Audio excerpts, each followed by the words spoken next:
আজকে আমার ডিমগুলো এই গাছের নিচে গর্ত করে সবগুলো গেড়ে রেখে দিয়ে যাব, যাতে কেউ চুরি করে না নিতে পারে। আরে গান্ধী চুরের ওখানে নিশ্চয়ই ডিম লুকাচ্ছে, আমি ডিমগুলো সবগুলো নিয়ে গিয়ে ভেজে খেয়ে নেবো। আরে এখানে তো অনেকগুলো ডিম রয়েছে, চলো সবগুলো ডিম নিয়ে যাই ভেজে খেয়ে নিই। আরে আমি এটা কি হয়ে গেল, আমি ডিমের ভিতরে আটকে গেছি কিভাবে? আমাকে বাঁচাও বাঁচাও, আরে গান্ধী চুরেল আমাকে বাঁচাও প্লিজ, মাফ করে দাও আমাকে। আরে মাফ করবো না, আরে আমার বেটা কোনে গেল? আরে কিডা? ফারহান, ফারহান তো বাইরে গেছে, চলো দেখে আসি ফারহান কোথায় গেছে। আরে বেটা তুই কোথায় গেলি? তাড়াতাড়ি আয়, বাসায় আয়।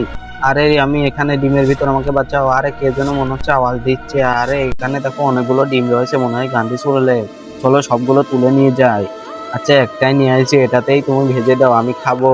আচ্ছা যাও যাও, আমার ছেলেকে খুঁজো তাড়াতাড়ি। তারপর কি হলো সেটা জানা গেছে। ছবিটাকে ভালোবেসে থাকলে একটা লাইক এন্ড চ্যানেলটাকে সাবস্ক্রাইব করো, আর যদি না করো তাহলে বুঝবে এই ছবিটাকে তুমি ভালোবাসো না।